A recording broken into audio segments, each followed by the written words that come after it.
Jew. Of course I'm Zionist. Israel is my ancestral indigenous homeland. I'm also Muslim and a Zionist because Allah granted the land of Israel to the Israelites in the Quran. I'm a Jew, so of course I feel safe in Israel, where my liberal democratic values are represented. I'm also Muslim and feel safe in Israel because Muslim women have equal rights and are represented in every position of leadership in Israel.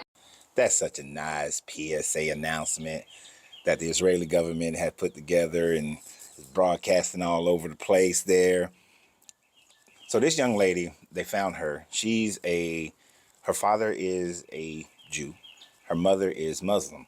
So she is participatory in both religions. And good looking woman. So of course, they got to get her up for the PSA. But it's the content of what she just said that is disturbing. The whole entire reason why there is this conflict in Israel to this day is because both groups feel like this is their ancestral homeland. Now, I don't know much about the Quran, so I can't verify whether or not the Quran said that that land was given to Israel by Allah. If it is, then why are the Palestinians and the Muslims fighting the Israelis over it? If that's what your Quran says, I mean, if you're Islamic, please let us know if that's what the Quran says. Because if it does, y'all should just be giving the land up instead of fighting for it. But since you're not, I'm really wondering if the Quran actually says that, or is this just some political BS? But the reason why the Jewish people, and understand the Jewish people is not a race. The Jewish people are people who have adopted the culture and the religion, and the culture and the religion are intertwined. So anybody can be Jewish, really. But, and I know I'm going to catch flack for the Hebrew Israelites for that one, but their belief that this is the promise of Abraham, Isaac, and Jacob is the reason why they feel emboldened to go and take this land from these people. It is the reason why England felt like they were allowed after World War II to give this land to the Khazars, Ashkenazi Jews, to be able to establish the state of Israel. And as far as them having equal rights as far as women are concerned, for the most part, they're on par with America and most other Western countries in the treatment of women, but yet still have some issues.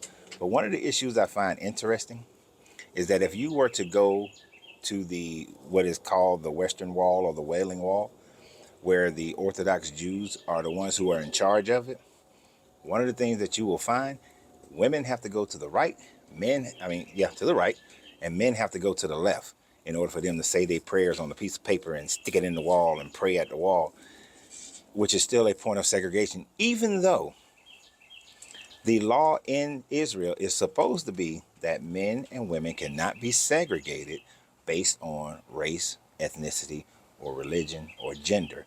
But yet they still do it, and they're clashing over it. So it's not all peaches and cream, just like it's not all peaches and cream here. They're still fighting for pro-choice. So there's still some issues that they have between equal rights. Women are still paid less. There's still a pay gap. It's still there. They just recently, only 10 years ago, said that you can't have, and it was mainly towards Muslims, you can't have women bus services and men bus services, that you got to ride the same, y'all should be able to ride the same bus. So although there are a lot of things that are equal, there are some things that just aren't that are just very unequal as well. But the main issue here, they'll figure that part out. Why can't they figure out how to live in peace with one another instead of trying to genocide someone because your religion says that this is your land? So what if the Greeks came and said, these are our ancestral lands because Alexander conquered them? Or the Egyptians came and said, well, these are our ancestral lands because before there ever was the mentioning of a Jew in Meneptah Stele, or Israelite on the Meneptah Stele, there was no such thing, and this land was controlled by Egyptians. What if the Akkadians or the Assyrians came and claimed it as their ancestral land? You see, anybody who's ever controlled that land can claim it as their ancestral land. And anybody can say, it's our land because our God told us it's our land. But you can't prove that your God actually existed.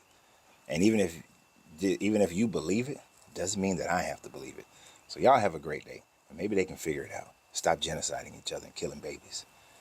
But always remember, you got to free yourself to be yourself because your greatness is non-negotiable. Good journey, good vibrations.